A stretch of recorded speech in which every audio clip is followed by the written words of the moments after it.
please subscribe and don't forget to press the bell icon to get notified whenever we upload a new video. This morning, actually, the Asian markets are a mixed bunch, you'd have to say.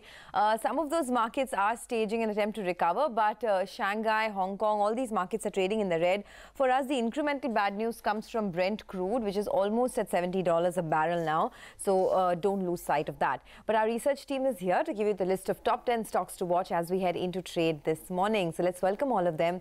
Hi guys, morning. Anuj, what are you looking at? Yeah, so Sonia, before that, SGX Nifty is already down, right? I mean, we thought that at least there was going to be 50-60 point gap up, but that is already now down to about 10-15 points. So you don't, sometimes actually that's good for the bulls, because if you have 50-60 point gap up, you're sure that that would be sold into. At 19-20, I don't know whether even the bears would want to strike up front.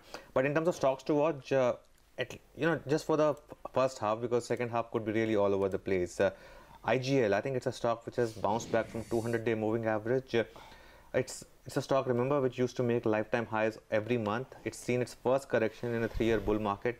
Yesterday, there was big jump in delivery volumes, and the stock, as I said, jumped from the 200-day moving average. The problem is that it runs into 20 and 50-day moving average of 300 to 305. So unless there's a classical 20 DMA halt, if it crosses that, there could be interesting activity in IGL. The others are, of course, the PSU stocks to watch out for. ITI, where the cabinet has approved the FPO of 25%. Now, this is purely technical because the stock has fallen, and this SEBI average formula would mean that the stock right now is lower than the FPO. And FPO we know would go through, right? So in that sense, there's a good chance that ITI does well in trade today. And the other, of course, is RCF, where again there's a cabinet approval of revision of energy norms under the new urea policy. So RCF is the one company in that space. So that could be an interesting one to watch. Okay, green for ITI. I thought the FPO would mean more supply, but in this case, yeah, in this case, it's only technical because for today. Because the price is below the SEBI determined formula, that's why it would be in the green. And of course, the government's focus is, it looks like, is on reviving ITI. So that's why ITI as a stock has done well over the last 1 year or so. Oh, absolutely. Well, the next one, and we are extremely proud to say that Ekta gave us this news that US has given the nod for an important drug from Sun Pharma. Well, first, congratulations, Ekta, for getting us the news ahead of the curve.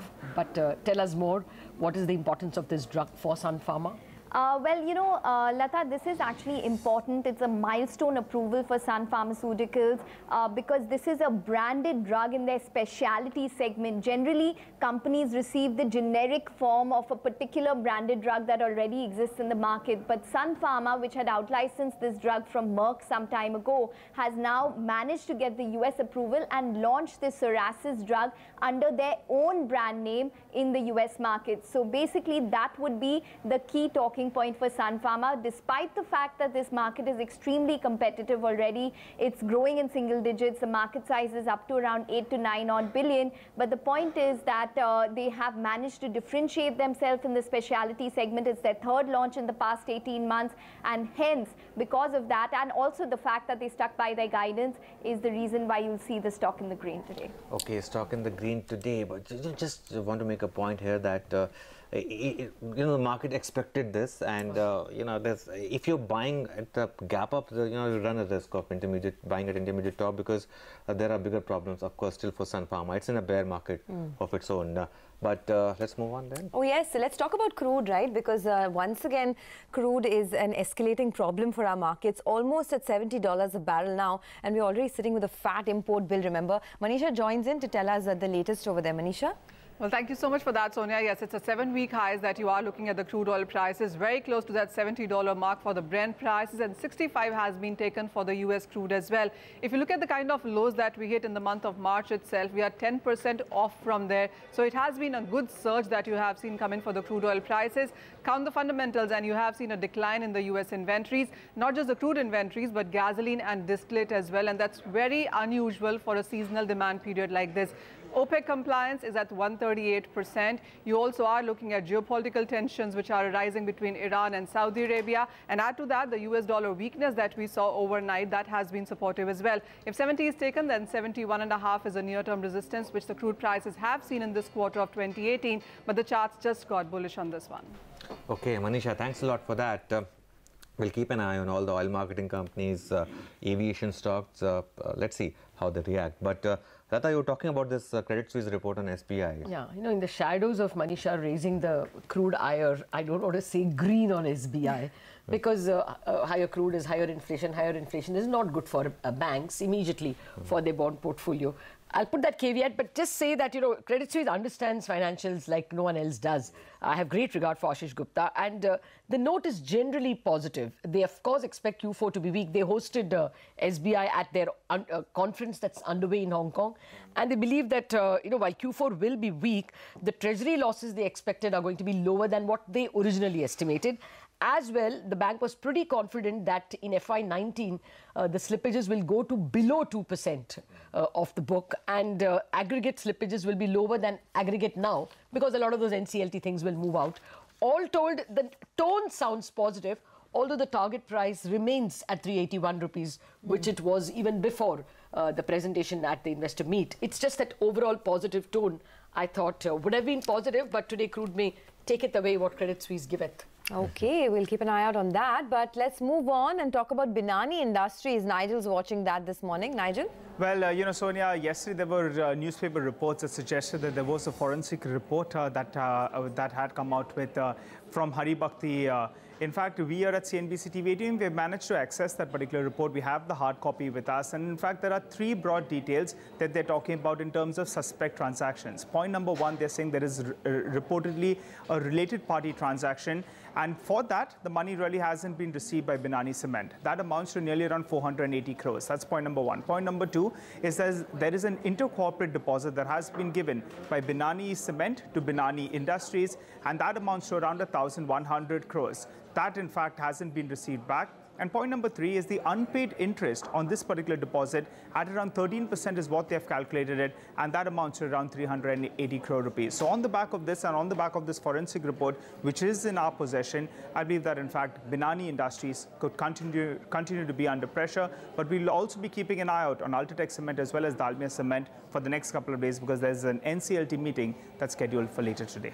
Okay, there's also an interesting report which says that SEBI might be looking at suspending trading in some of these IBC cases. Actually, that should be a good idea. Yeah, that's a very big news if it comes. Yes. But they're only going to consider it in their board meeting, and that will require legislative changes. So I don't think the market should bet on it just yet, because it's a very big legislative change, and it will take its own time. Okay, let's see. But let's talk about some other stocks and news, Sonal. I'll start with Zensar. Well, that will be in focus today because the company has acquired the US and Indian arm of Sinoja for a sum of 280 crores. The cash on the books of the company stands at around 423 crore rupees, and it is said that the company will be this acquisition will be able to boost companies' insurance offerings. So expect that stock to be in green today. Tata Motors, that has emerged as the lower bidder for supplying electric buses in 6 out of the 11 cities, and the total electric bus tender is at about 310 units for 437 crores. So expect that stock to be in green as well. Dish TV will also be in focus because they have a board meet on the 26th of March to consider necessary actions that will have to take because of the merger with Videocon D2H. Dilip Bilkon, another orders coming in for the company. Now they have emerged as the lowest bidder for a new EPC project for rupees 870 crores in Uttar Pradesh. Expect all these stocks to be in green today. Okay, thanks a lot for that. So here's a quick recap now of our top stocks to watch. Expected to gain today are names like Indraprastha Gas, ITI, RCF, Sun Pharma, Dilip Bilkon, Zensar, Tata Motors and Dish TV. While stocks expected to be under pressure, OMCs like BPCL, HPCL, IOC as well as Binani Industries. We'll take a quick break. On the other side of the break, our Mint is reporting that Axis Bank's V. Srinivasan and Siddharth Rath have resigned. We have not confirmed this news, but that's going to be big news if that is right. So we'll try to find out, but that's the news which Mint has just reported on their portal, Live Mint. That's the news from there. Ashwani Gujral, Sudarshan Sukhani and Mitesh Thakkar now join us. Good morning, gentlemen. Ashwani, thoughts on the market? By the way, Hang Seng is already down about 180. SGX Nifty is indicating minor gap up. You think a short trade is on, or do you think this is a market where both longs and shorts will work? Good morning, Anuj. I think this will basically be a chop style market. So the best trade is to stay out and see, this year there is no runaway market. So unless you get particular preconditions on the market, it's quite useless to keep buying and selling. At best, what you can do is try to play the upper and lower boundaries of the range. But overall, I think we'll just chop around. The market is entering a low volatility environment. In that environment, it becomes more difficult than usual to take sides. But if you get the boundaries, maybe there is a trade. But for the day, it would be better to restrict to individual stocks. Okay, fair enough. Sudarshan Sukhani and Mitesh Thakkar are also with us. Gentlemen, morning. Sudarshan, this market is unable to sustain at higher levels. You see it every day. Does this mean that you can make more money by selling the rallies now? Yeah, good morning. Well, that has been the case so far for the last 1 month. But now the market is finding some kind of support around the 10,050 level. That's the zone. And this support could easily hold. So I would not be so bearish. In fact, there is now a 4-day trading range, which is on the verge of breaking out once the Nifty takes out, the cash index takes out 10,230. Usually that's a zone, but in this case, it's a single number. So I would be a buyer in the Nifty if we move up and take out 230, and then that's the point at which we go long with a stop under 10,150. So far as 10,230 is not taken out, it's a choppy market. There's nothing to buy, nothing to sell. We stay away. But we are willing buyers at that level. Okay, fair point. Mitesh is also with us. Mitesh, good morning. How are you trading today? Yeah, good morning, Anuj. So I think, yesterday we didn't have a very clear idea of what the short-term direction would be. So I would trade with levels and pivots. 10,140 is the downside swing pivot. If we break that, then I think, we'll look at a retest of the 10,050, which was the recent low. In case that holds, then we might be in for a choppy day between 10,140, 150 in the lower side to roughly about 10,230, 250 on the upper side. And I'm still unable to pick a very clear scenario, so we'll trade with more of stock-specific signals till then and wait for these pivots to be triggered on the indices to take a trade. Okay, let's talk about stocks then. Ashwani, what's on your list? See, one thing I want to point out that I am still hearing of a lot of frauds in the banking space, particularly newspaper reports, website. Yesterday also some 1,000 crore fraud was there in SBI consortium. So, till this continues, there can be no rallies, particularly on banking. So that's one problem area. The other thing is that you have to restrict to basically mid-cap IT or consumption on the upside, and I think PSU and banking on the downside. As far as individual stocks are concerned, Radico is a buy with a stop of 338, target of 360. Jubilant Food is a buy with a stop of 2180, target of 2260. Sonata Software is a buy with a stop of 310, target of 325. Union Bank is a sell with a stop of 98, target of 90, and BHEL is a sell with a stop of 85, target of 77. Okay. Sudarshan, on banking, do you also believe that there could be, more money to be made by selling the banks now? I mean, it's something that you've been working on for a long time, selling of the PSU banks, and that's paid a lot of, fruit because we've seen a huge collapse there. But any more? Well, yes, the PSU banks are still ready for further downside. So that's an area where every rally should be sold into. But I'm not so sure about private sector banks. Private sector banks are best left alone. Quite rightly, I don't think they will even perform with the Nifty, certainly not outperform, but they are not short selling candidates. The Nifty itself, as I explained, is not bearish in the short term. Okay, so by the way, SGX Nifty is now up only 5 points. Sudarshan, what are your stocks then? Well then, Ashok Leyland is a buying opportunity. That stock corrected 3 days while the Nifty corrects for a month. So this is again something where we want to go and try and buy. Britannia Industries is a buy. This has been an outperformer, even outperforming Hindlever and other FMCG stocks. That's a buy. And L&T is a buying opportunity. It had fallen. After that, it's consolidating, moving sideways. Yesterday, it had a very good day, suggesting that some buying is coming in here. Two easy short sells are Hind Petro. I think the reasons are obvious and the charts are already reflecting it. And NBFCs, Repco Home. NBFCs and PSU banks are the least, say, buying ideas, the least favorites for buying. They are both available for short selling. Okay, short selling in the NBFC space. Mitesh, what about you? What would you be looking to buy or sell today? Yeah. So I had more of buy calls. I was looking at the SGX early in the morning and I thought maybe we'll possibly head towards the upper end of the range. But anyways, Diwan Housing, I think the charts on intraday basis are good. 5 and 3 is the stop loss, 537 is the target. ICICI Pru Life, a good bar reversal there. Keep a stop and very tight stop at 377. Look for 395 as the target. Jubilant Foods, and we had a buy there yesterday as well. I think it's clearly showing a good continuation on the upside. So that's a buy with a stop at 2180 for targets of 2275. And Motherson Sumi is a good support level. So buy with a stop at 301 for targets of 322. And Godrej Industries has had some kind of a downward continuation breakdown. So sell with a stop at 538 for targets of 500. Okay, Ashwani, a follow-up on some of the big movers of yesterday, both ended at low point. United Breweries, if you have looked at the chart, and PC Jewelers. See, PC Jeweler basically has started a fresh downtrend, and chances are it'll go much lower. Whether or not it has exposure, etc. But I think everything other than Titan is going to be in trouble. UB basically has reached the 200-day moving average at 940.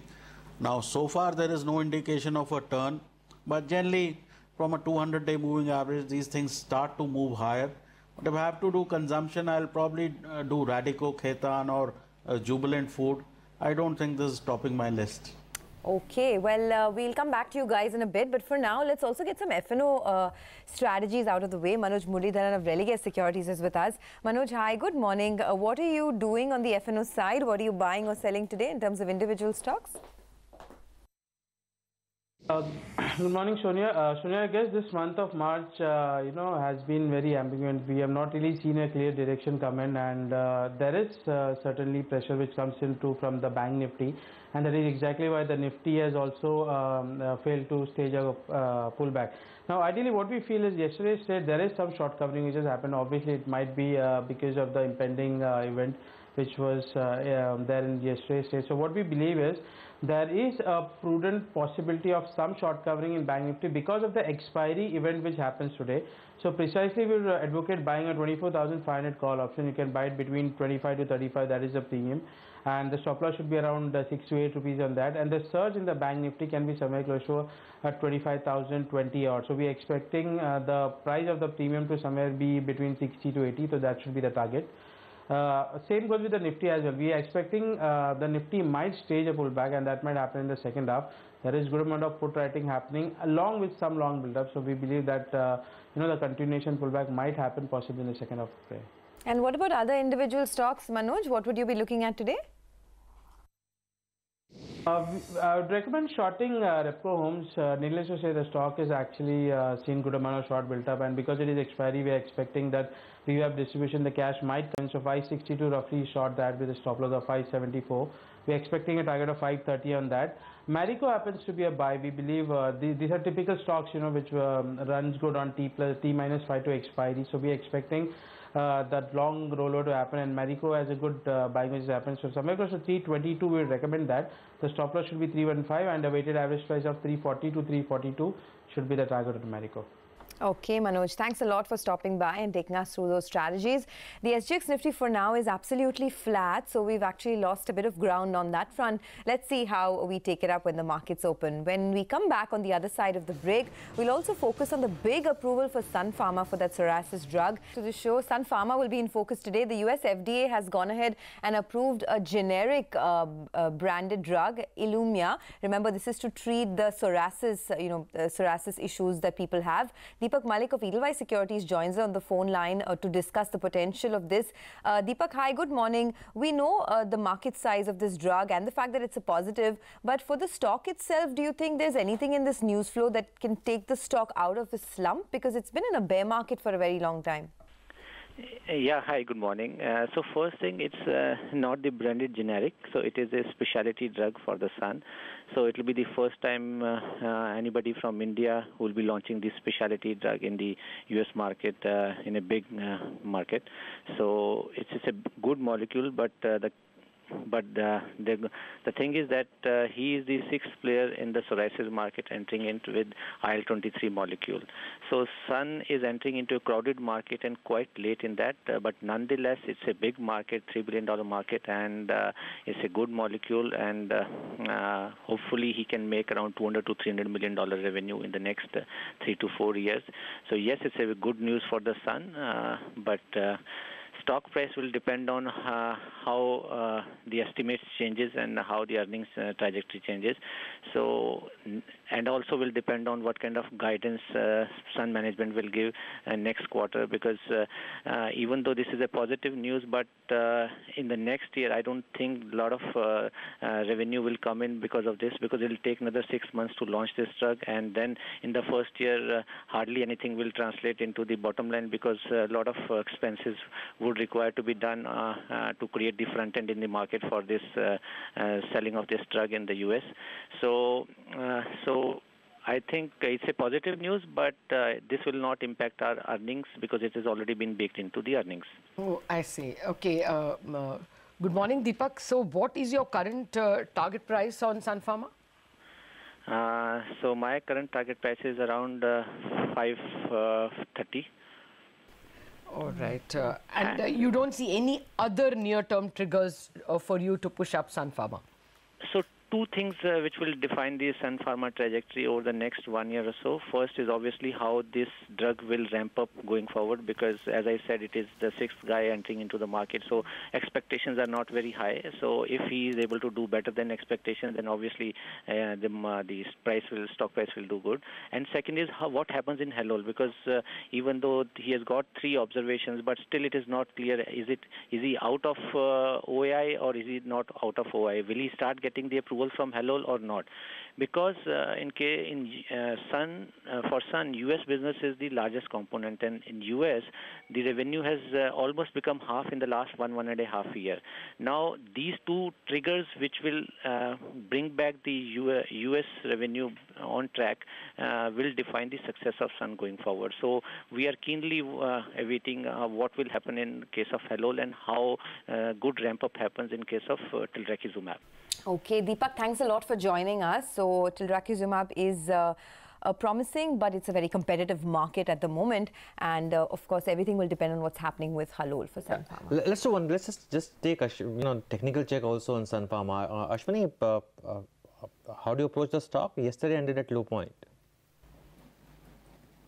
See, in spite of all these good news that comes in, I don't think they are quite getting out of the woods. You can say that maybe the decline is over, but it's in an accumulation type zone. So longer term players are probably accumulating the stock, but real upside starts once we get past 600. Okay, well, we'll watch out for how Sun Pharma reacts in trade today. But let's move on. The IRB InvIT saw a big rally yesterday on the back of an upbeat brokerage report. We spoke to Tushar Kavedia, the CFO of the IRB InvIT fund, who sounded quite optimistic. Let's hear him out. Presently, the yield what we are offering on our at the trust level is around 12% what we are projecting. And for this current year fiscal, with the current set of numbers, we will be able to maintain the 12% yield, considering the 12 rupees payout for the year. Our assumptions were around 5.5% for the traffic side, and for the inflation we have considered an assumption of 4.5%.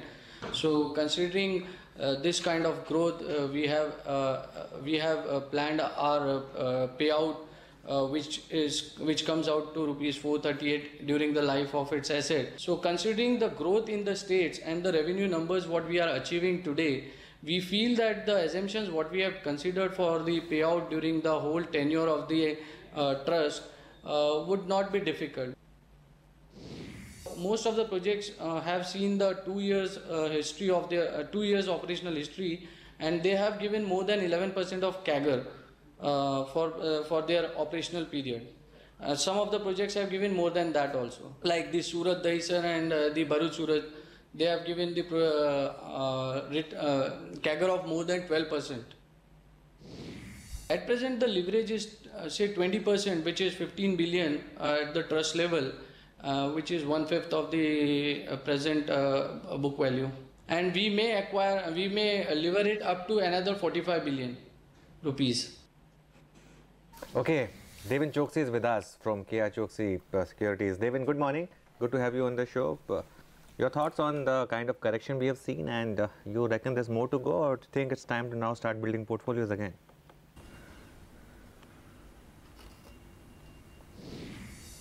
Yeah, good morning, Anuj. The important part of this particular correction is that it is happening along with the rise in the corporate profits. We had a situation few quarters back wherein the visibility of the earnings were not found, and that is the time when I think we were expecting the earnings to improve.